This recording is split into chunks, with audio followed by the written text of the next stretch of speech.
Hello बच्चों, कैसे हैं आप लोग। आज के स्प्रिता पहचान क्लासेस में मैं एक नए वीडियो के साथ फिर हाजिर हूँ एक नए पाठ को लेकर। आज गोधुली भाग 1 क्लास 9 बिहार बोर्ड जो हिंदी मेन हिंदी के बच्चों का होता है। आज काव्यखंड में मैं लेके आई हूँ पाठ 10 निम्मों की मौत पर, जो विजय कुमार जी की एक प्रमुख कविता है जो उनके काव्य संग्रह रात पाली से ली गई है। यह एक समकालीन समस्या जो महानगरों में, वो महानगर में रहते थे और महानगरों में घरेलू नौकरानी के रूप में जो लोग कार्य करते हैं उनकी क्या स्थिति है, क्या दर्दनाक स्थिति है और किस तरह से उनका जीवनचर्या बीतता है, उस संदर्भ में यह कविता लिखी गई है। ठीक है, तो आज के इस वीडियो में हम जानेंगे कवि परिचय, उसके बाद कविता परिचय, उसके बाद अंत में प्रश्न अभ्यास। तो चलिए विजय कुमार के परिचय से इस वीडियो को हम शुरू करते हैं।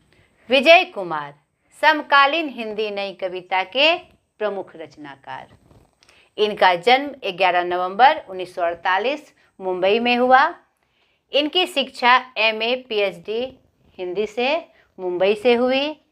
इन पेशा के रूप में इन्होंने कवि, आलोचक, निबंधकार, अनुवादक एवं संपादक का काम किया।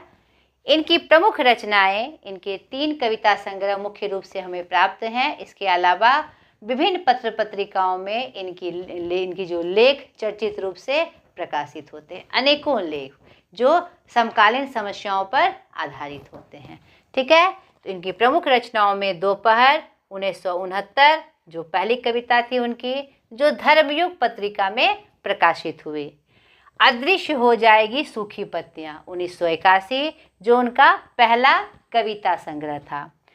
उसके बाद साठोत्तरी हिंदी कविता परिवर्तित दिशाएं, एक चर्चित आलोचनात्मक रूप जो बहुत प्रसिद्धि पाई हिंदी साहित्य में। और साठोत्तरी किसे कहते हैं, 1960 के बाद की आई कविताओं को। तो उस कविताओं का उन्होंने बहुत ही बृहद रूप से वर्णन किया है इस आलोचनात्मक लेख में।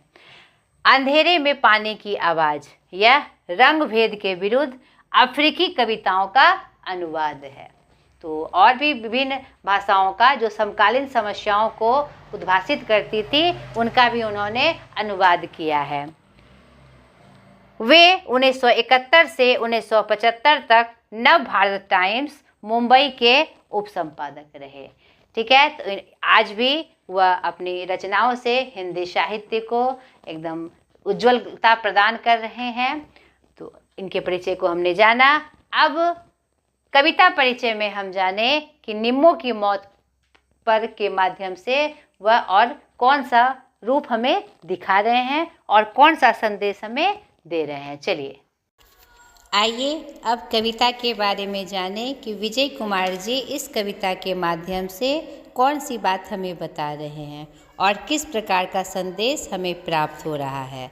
तो जो प्रस्तुत कविता निम्मों की मौत पर उनकी अद्यतन काव्य पुस्तक रात पाली से ली गई है। यह कविता निम्मों और उस जैसी घरेलू नौकरानी को लेकर लिखी गई है जिसका महानगरीय समाज में अपना कोई अस्तित्व नहीं होता। यानी महानगर में जो झुग्गी झोपड़ियों में लोग रहते हैं, सड़क किनारे या और भी किसी ऐसी जगह जहां सर छुपाने के लिए वो अपना जीवन बिताते हैं, ऐसे नीचे तबके के लोग के लिए पेट भरने की समस्या एक प्रमुख समस्या है। और इसके लिए वह घरों में बड़े बड़े लोगों के यहाँ, अमीरों के यहाँ नौकरानी का काम करते हैं या कोई और भी स्टाफ के रूप में काम करते हैं, जिसकी स्थिति बहुत ही दयनीय होती है। उसका अपना कोई नाम और वजूद नहीं होता। एक मानव के रूप में उसकी कोई पहचान नहीं होना यह मानवता के लिए बहुत दुखदाई है। नहीं तो ऐसे लोगों की अचानक मृत्यु पर भी किसी तरह का प्रश्न नहीं किया जाता कि वह कहाँ से आया था, कहाँ गया, उसकी मृत्यु क्यों हो गई, या उसके बारे में सोचने वाला कोई नहीं है। जब हम संविधान में कहते हैं कि देश में रहने वाले सभी लोग एक बराबर, नहीं, अमीर गरीब की बात एक है, तो सबको एक सम्मान मिलना चाहिए।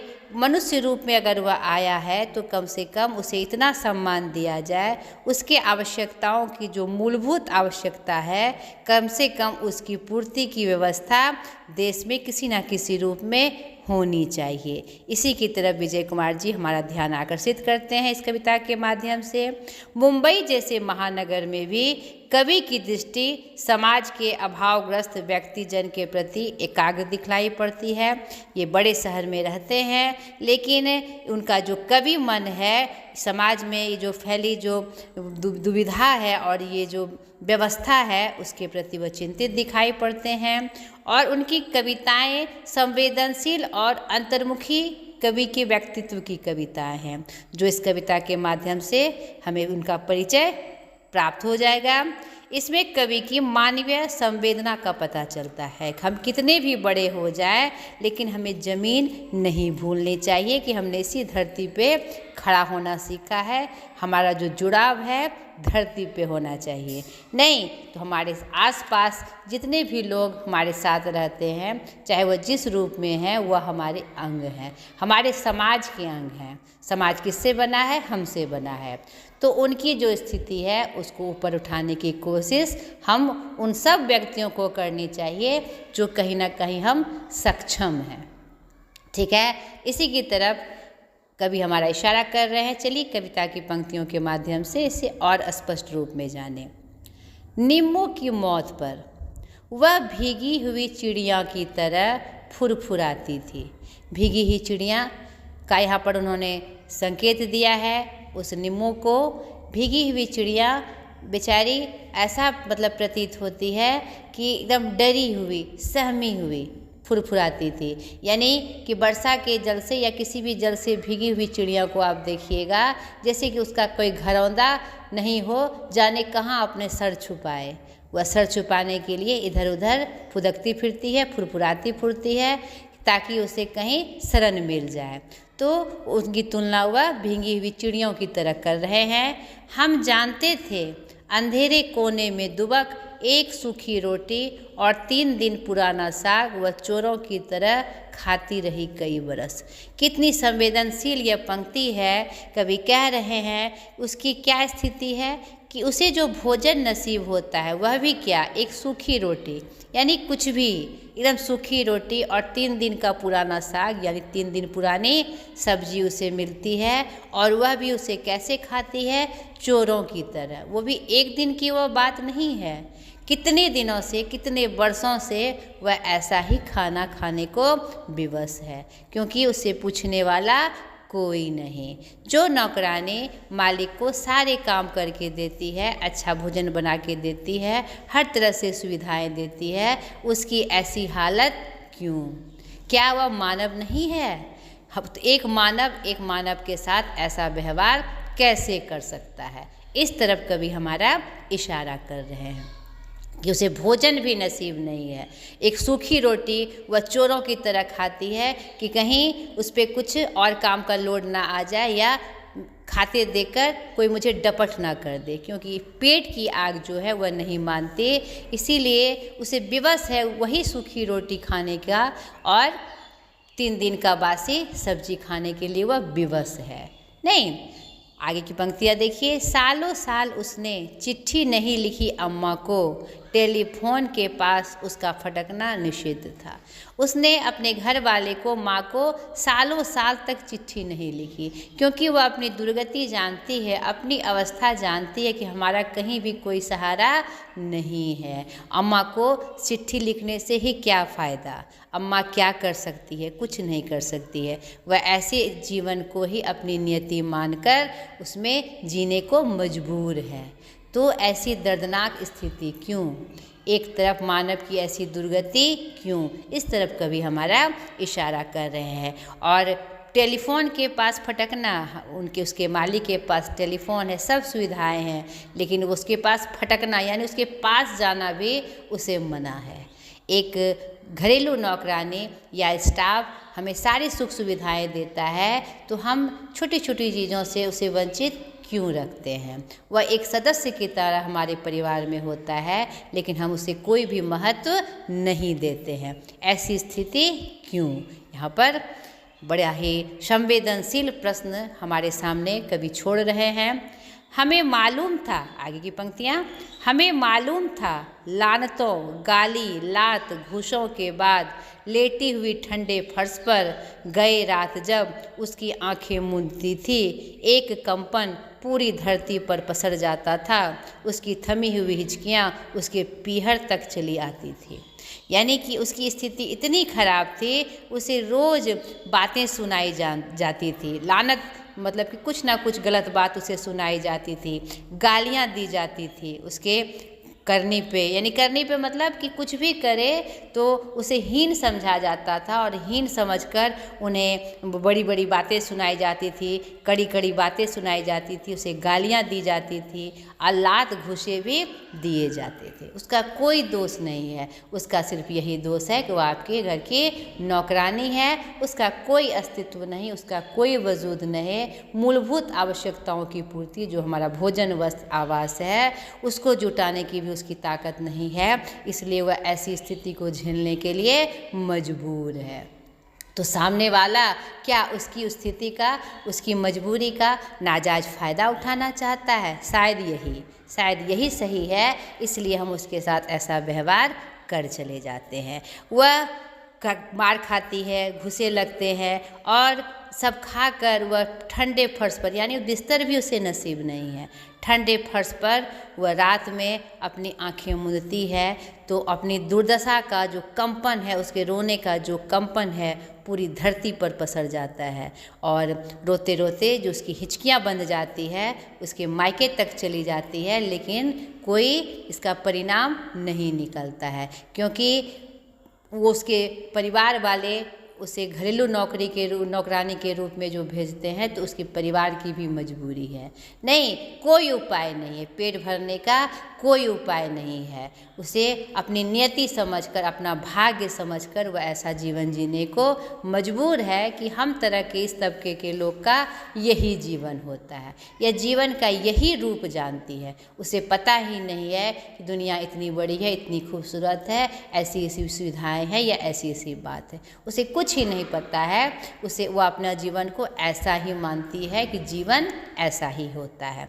आगे की पंक्तियाँ, हर रोज एक अनुपस्थित घाव उसके शरीर के भीतर कहीं रहा होगा और शायद कुछ अनकही प्रार्थनाएं नींद में, लेकिन वह इंसान है नहीं, वह अपने ऐसे जीवन जीने के लिए मजबूर है, बेबस है, लेकिन हर रोज़ यानी हर रोज़ उसके अंदर एक अनुपस्थित घाव उसके अंदर भरता है, उसके शरीर के भीतर रहा होगा नहीं, और बहुत सारी अनकही प्रार्थनाएं जो वह कह नहीं पाती है, ऐसी प्रार्थनाएं उसके अंदर होगी कि काश हे प्रभु, हे ईश्वर, आप नहीं हमें बनाया तो हमें इससे मुक्ति कब मिलेगी, या और कुछ अनकही प्रार्थनाएं जिसे कोई सुनने वाला नहीं है, नहीं, उसके अंदर में उमड़ती होगी लेकिन वह कह नहीं पाती होगी।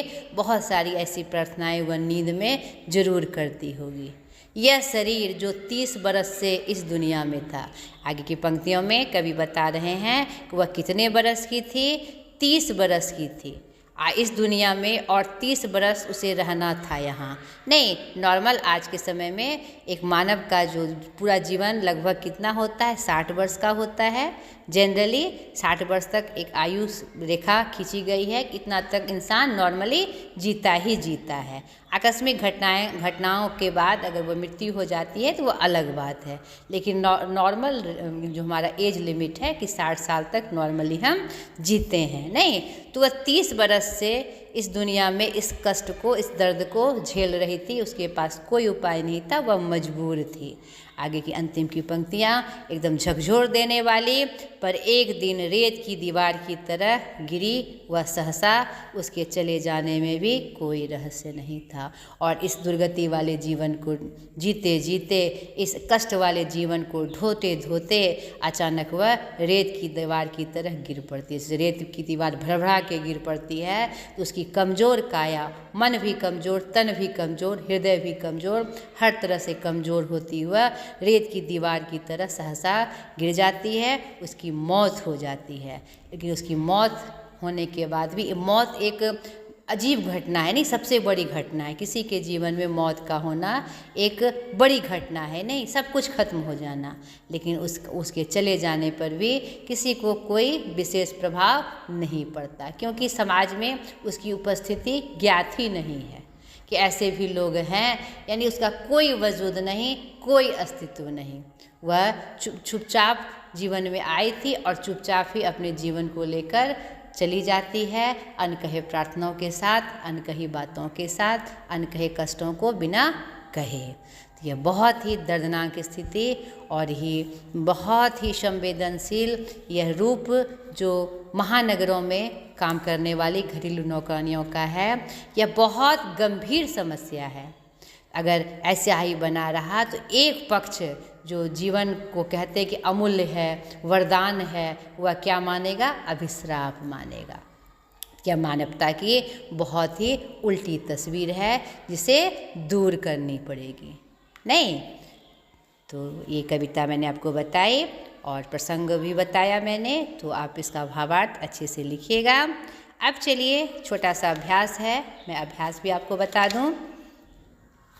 अभ्यास कविता के साथ निम्मो समाज के किस वर्ग का प्रतिनिधित्व करती है? तो हमने देखा निम्मो समाज के उस वर्ग का प्रतिनिधित्व करती है जो महानगरों में घरेलू नौकरानी का काम करती है या छोटा मोटा कोई काम करती है महानगरों में अमीरों के यहाँ, ठीक है। दूसरा, कवि ने निम्मो की तुलना भीगी हुई चिड़िया से क्यों की है? कवि ने निम्मो की तुलना भीगी हुई चिड़िया से इसलिए की है क्योंकि भीगी हुई चिड़ियों का मतलब उसे लगता है कि उसका कोई घरौंदा नहीं है, घोंसला नहीं है, इसलिए वह भीग जाती है। तो भीगी हुई चिड़िया इधर उधर फुरफुरा कर अपने घरौंदे को ढूंढते हुए, कहीं उसे आश्रय मिल जाए ढूंढते हुए इधर उधर फुरफुराती है।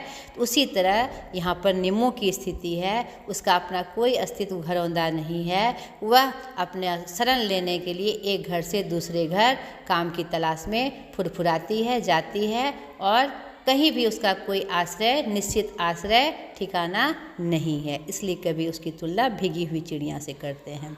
तीसरा, निम्मो की जो यातनाएं दी जाती थी उसे कविता के आधार पर अपने शब्दों में लिखिए। तो कविता में हमने देखा कि उसे कौन कौन सी यातनाएं दी जाती थी। उसे सूखी रोटी खाने को मिलती थी अंधेरे में और 3 दिन का पुराना सब्जी उसे प्राप्त मिलता था। साथ ही साथ उसे बड़ी बड़ी बातें सुनाई जाती, लानत दी जाती थी, दुत्कारा जाता था, गालियाँ सुननी पड़ती थी, लाद घुसे खाने पड़ते थे, उसे बिना बिछावन के सोना पड़ता था और उसके रोने का किसी पे कोई असर नहीं होता था।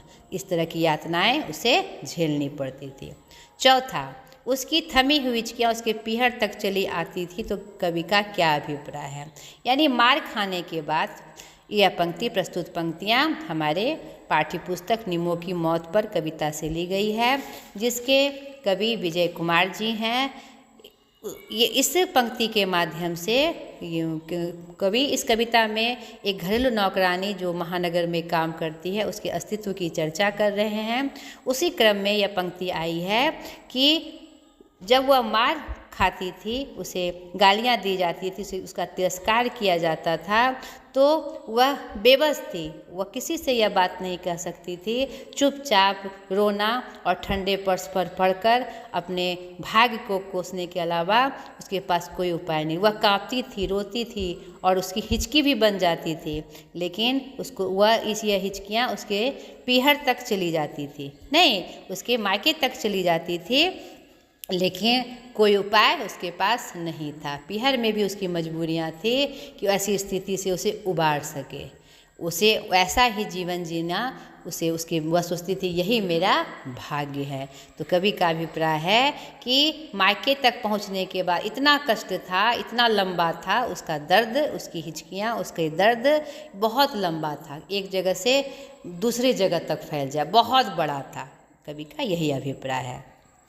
5वां, इस कविता के माध्यम से कवि ने समाज के किस वर्ग के प्रति अपनी सहानुभूति प्रकट की है? इस कविता के माध्यम से कवि समाज के उस घरेलू नौकरानी या लोगों के प्रति सहानुभूति व्यक्त की है जो विवश होकर उनके घरों में, महानगरों में, अमीरों के यहाँ काम करने को विवश है।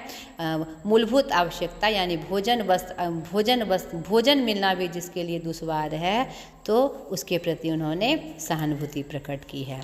क्लियर हो गया? आगे देखिए 6 नंबर, पूरी धरती पर कंपन पसर जाने का क्या कारण है? पूरी धरती पर कंपन पसर जाने का कारण उसका रोना है, निम्मों का रोना है। नहीं, क्या कहते हैं, जब उसे लात घूंसे तिरस्कार मिलते थे तो वह रोती थी और आंखें मूंदती थी, तो उसका जो कांपना, उसका जो दर्द निकलता था वह बहुत बड़ा था, असीम था। यानी पूरी धरती पे फैल जाने का तात्पर्य है पूरा असीम, बहुत बड़ा था, लेकिन फिर भी वह किसी से कुछ नहीं कह सकती थी उसकी। ठीक है। 7वां, वह चोरों की तरह खाती रही कई बरस में कवि ने चोरों की तरह का प्रयोग किस उद्देश्य से किया है? कविता की पंक्ति हमारे निम्मों की मौत कविता से ली गई है, जिसमें एक घरेलू नौकरानी की व्यवस्था का वर्णन है, उसका जो जीवन यापन का रूप है उसका वर्णन किया गया है। उसी में यह बात आई है कि उसे खाने के लिए खाना भी सही रूप से नसीब नहीं होता था। नहीं, उसे खाने के लिए सूखी रोटी दी जाती थी और 3 दिन का पुराना साग यानी सब्जी दी जाती थी, उसे भी वह चोरों की तरह खाती थी, क्योंकि पेट की जो समस्या है, भूख जो है एक बहुत बड़ी चीज़ है, भूखे इंसान रह नहीं सकता। नहीं तो उसके पास कुछ भी नहीं था, तो पेट भरने के लिए उसी को खाना उसकी व्यवस्था थी। और यह खाना शायद मानव के लिए नहीं है, वह इसलिए वह चोरों की तरह खाती थी उसको, कि कहीं कोई देख ना ले या मेरे इस भाग्य पे मतलब कोई मुझे यह ना सोचे कि क्या खा रही है। डर से मतलब कि गम से वह उस भोजन को चोरों की तरह खाती थी। ठीक है। 8वां, और शायद कुछ अनकही प्रार्थनाएं नींद में, इस पंक्ति में प्रार्थनाओं की अनकही क्यों कहा गया है? यहाँ पर कोई भी इंसान होता है जब उसे कष्ट होता है तो किसी से कह नहीं पाता, उसकी जो निम्मों की स्थिति थी वह किसी से कह नहीं पाती थी। नहीं, लेकिन उसके अंदर जरूर प्रार्थनाएं उठती होगी ईश्वर से ही कि ऐसी स्थिति क्यों, मुझे भी अच्छा जीवन मिले, या फिर मुझे इस यातनाओं से मुक्ति मिल जाए और मेरे परिवार वाले सही रहे, ये कैसा जीवन है प्रभु, आदि आदि प्रार्थनाएं जो बिना कही हुई हो। या फिर अपने मालिक से कि मैं आपको इतनी सहायता करती हूँ तो मेरी स्थिति क्यों है, आप मेरी ऐसी दुर्गति क्यों कर रहे हैं। जाने कितनी प्रार्थनाएं थी उसके अंदर जो कि अनकही थी, वह कह नहीं सकती थी। तो प्रार्थनाओं की अनकही इसीलिए कहा गया है।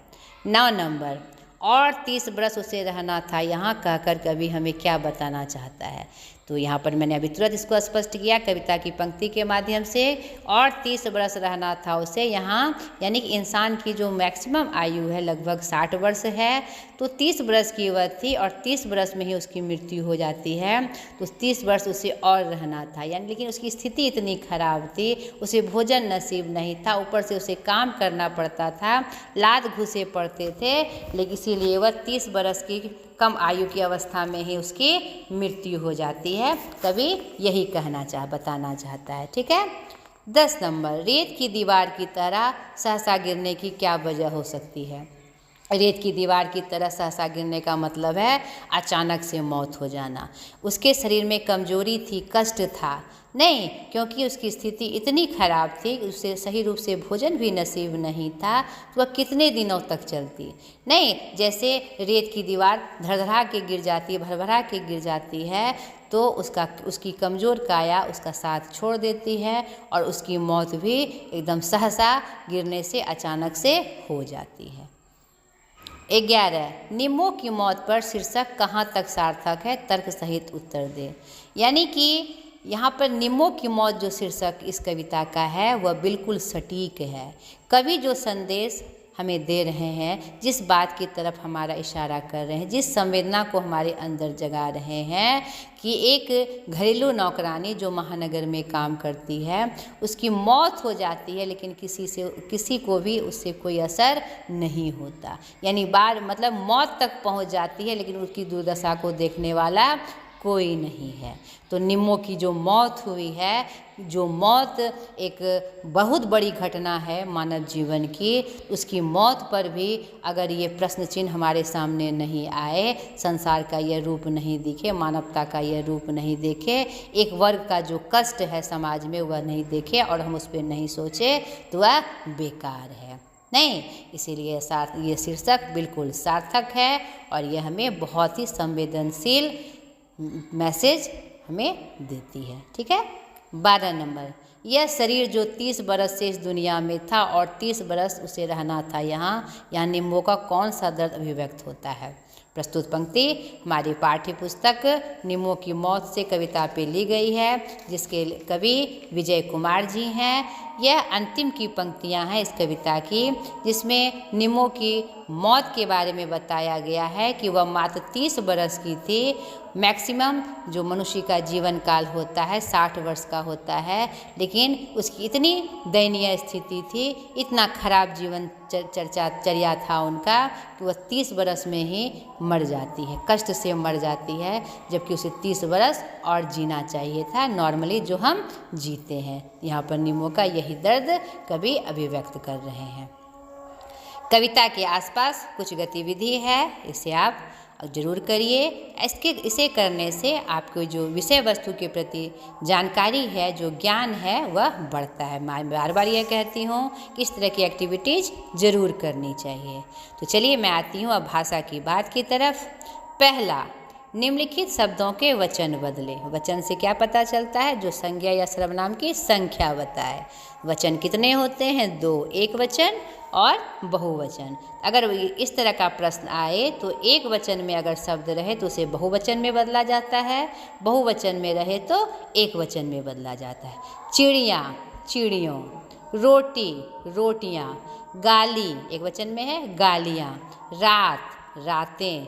चिट्ठी, चिट्ठियाँ। आँखें बहुवचन में है तो क्या हो जाएगा? आँख।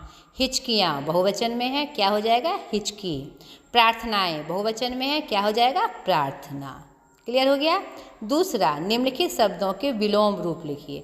अंधेरा, उजाला। सूखा, गीला। पुराना, नया। रात, दिन। विलोम मतलब क्या होता है? उल्टा। अनुपस्थित, उपस्थित। भीतर, बाहर। निषिद्ध, सिद्ध। ठीक है। प्रस्तुत कविता से 5 क्रियापद छांट कर लिखे। तीसरा है क्रियापद, यानी जिसमें काम का होना हो, वह कविता से आपको छांट कर लिखना है। चौथा, रेत की दीवार की तरह गिरना। मुहावरे का वाक्य प्रयोग करते हुए अर्थ स्पष्ट करें। रेत की दीवार की तरह गिरने का मतलब है खत्म हो जाना, मर जाना। तो वह बीमारी से रेत की दीवार की तरह गिर गया, यानी सब कुछ खत्म हो गया, मर गया। ठीक है। 5वां, निम्नलिखित शब्दों के पर्यायवाची लिखे। धरती, धरा, भू। आँख, नयन, लोचन, चक्षु। चिड़िया, खग, पक्षी। रात, निशा, रात्रि। ठीक है। शरीर, काया। दुनिया, जहाँ दुनिया का विश्व, जग। रेत, बालू। ठीक है, जिसको कण कहते हैं। छठा, अनेक शब्दों के लिए एक शब्द। जो उपस्थित नहीं है, अनुपस्थित। जो कहा ना जा सके, अकथनीय। पाठ से अव्यय शब्दों को चुने। अव्यय शब्द क्या? जिसके रूप नहीं बदलते हैं। जो क्या क्या रूप होते हैं? क्रिया विशेषण, संबंध बोधक, समुच्चय बोधक और विस्मयादि बोधक। तो ऐसे शब्दों को आपको चुनकर लिखना है। 8वां, उद्गम की दृष्टि से शब्द के भेद स्पष्ट करें। यहाँ पर उद्गम की दृष्टि से शब्द के कितने भेद हैं? 5 भेद हैं। तत्सम, तद्भव, देशज और विदेशज। तो ये जो शब्द दिए हैं, कौन से शब्द हैं? आपको यही लिखना है। चिड़िया, चिड़िया मेरा क्या है? तद्भव शब्द है। पुरानी, पुरानी मेरा क्या है? तद्भव शब्द है। रोटी, तद्भव है। टेलीफोन, इंग्लिश शब्द है, तो यह हमारा क्या हो जाएगा? विदेशी शब्द। निषिद्ध, निषिद्ध मेरा क्या है? तत्सम शब्द है। फटकना, फटकना क्या है? उर्दू शब्द है, नहीं, तो ये क्या होगा? विदेशज। पीहर, पीहर मेरा देशज शब्द हुआ। मूंदती देशज हुआ।